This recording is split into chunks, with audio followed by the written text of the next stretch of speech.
ቤተሰብ እንዴት ናችሁ? ደህና ናችሁ ወይ? እኔ ጋር ሁሉ አማን ነው። ክብር ለድንግል ማርያም ልጅ ይሁን። የኑሲ ሳይነኝ ከቤሩት ሊባኖስ። ዛሬ እንግዲህ ለምን ውቧን የምወዳትን ከተማ ቤሩትን እያስጎበኟቸው ወደ ስራ እየሄድኩኝ ነው። የቫላንታይን ዴይ በዓለማችን ላይ እየተከበረ ነው።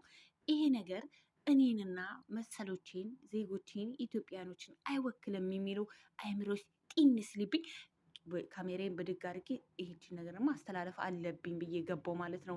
እና እህት ወንድሞቼ፣ ቤተሰቦቼ ማለት ነው ሁላችሁም ቢሆን ጊዜ ቀን ምናምን አይገድበውም ፍቅር ለመሰጣጣትና ወገኖቼ ሁሌ ለኛ ለኢትዮጵያኖች የፍቅር ቀን ነውና ፍቅሩን ሰላሙን እግዚአብሔር ያብዛልን፣ ሀገራችን ኢትዮጵያ ሰላም ያርግልን እያልኩኝ ወደ ስራ እንሄዳለን ማለት ነው። የሰራሁትን አይታችሁ ላይክ እና ሰብስክራይብ አድርጉ። የቫላንታይን ዴይ ስራ ስለነበረብኝ ነው የገባሁት ማለት ነው።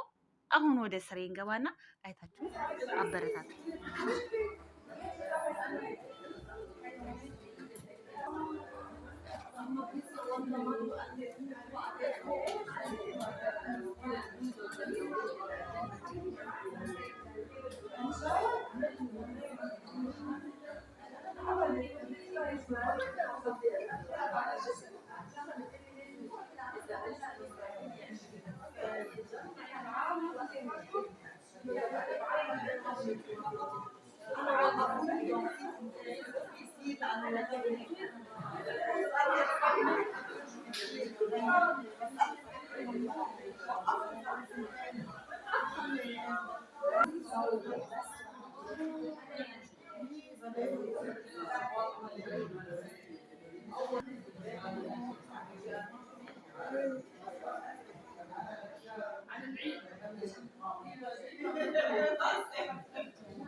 ቤተሰብ እንግዲህ በድጋሚ ተመልሻለሁ ማለት ነው። ይህንን ሳረግላችሁ ሪከርድ በጠዋት ነው ወደ ቤት እየሄድኩኝ ማለት ነው። ስራ ጨርሼ እቃው ሲታጠብ ምናምን እኛም ስንበላ ሳላሳያችሁ ደክሞን ነበር ከጓደኞቼ ጋር። እኔም ከስራ ወጥቼ ወደ ቤቴ እየሄድኩኝ ነው። በዚህ ሁኔታ ቫላንታይን አከበሩና እኛም ስራችንን ሰርተን እኔም ወደ ቤቴ እየተመለስኩ ነው። እንግዲህ ፍቅር ለመሰጣጣት ቀንና ጊዜ አመታትን መጠበቅ አያስፈልግም። ሁሌ ፍቅር ቀን ነው። ሁሌ ፍቅርን ለሰው ልጆች በሙሉ መስጠት አለብን፣ በመልካምነት መኖር አለብን ለማለት እፈልጋለሁ። እኛን ኢትዮጵያኖችን አይወክለንም። ያው የስራ ጸባይ ስለሆነ ነው። እግዚአብሔር ይመስገን ስራዬን ጨርሼ ወደ ቤቴ ተመልሻለሁ ማለት ነው። ላይክ እና ሰብስክራይብ በማድረግ ሰፖርት እንድታደርጉኝ በትህትና ቤተሰቦች ይጠይቃችኋለሁ። በሌላ ቪዲዮ እስከምንገናኝ ድረስ ሰላም ሁኑልኝ። ቻው